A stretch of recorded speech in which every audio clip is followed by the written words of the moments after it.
সরকারের সরাসরি হস্তক্ষেপ দেশের ক্রিকেট অঙ্গনকে অস্থিতিশীল করে তুলছে বলে মনে করেন ক্রীড়া সংগঠক ও সাবেক ফুটবলার আমিনুল হক।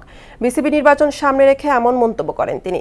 বিভিন্ন ফেডারেশনের অ্যাডহক কমিটিতে যুব ও ক্রীড়া উপদেষ্টা প্রভাব বিস্তার করছেন বলে অভিযোগও করেন আমিনুল হক।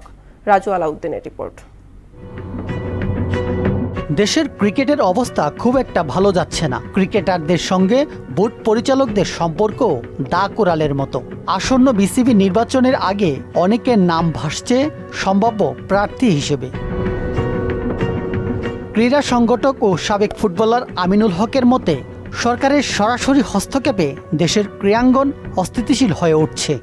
ক্রিকেটের জায়গায় থাকবে, সম্মানের জায়গায় থাকবে, তার অবস্থান হচ্ছে ওয়ার্ল্ড ব্যাপী। সেই ক্রিকেটকে ক্ষতিগ্রস্ত করার জন্য কতিপয় ব্যক্তিবর্গ যারা বিভিন্ন অসৎ উপায়ে আজকে ক্রিকেট বোর্ডের মতো জায়গায় আমাদের দুদক ঢুকে গেছে। কেন আজকে এই অরাজকতা, সেই বিষয়টি অবশ্যই আমরা ভবিষ্যতে খতিয়ে দেখব এবং ক্রিকেট বোর্ডের ভিতরে যেই একটি অভূত পরিস্থিতি তৈরি হয়েছে সেই পরিস্থিতির উদ্দেশ্যটা কি সেটাও আমরা খতিয়ে দেখব ভবিষ্যতে।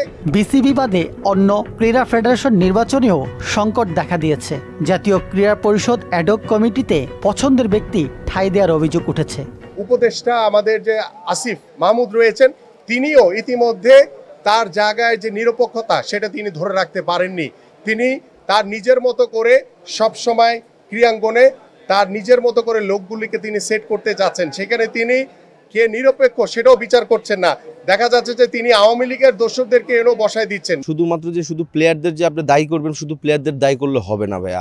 আমি এর আগেও অনেক জায়গায় বলেছি, অনেক টিভিতে বলেছি যে স্ট্রাকচার সেই স্বৈরাচারিক আমলে যেভাবে ছিল এখনো সেভাবে আছে, চেঞ্জ আসে নেই।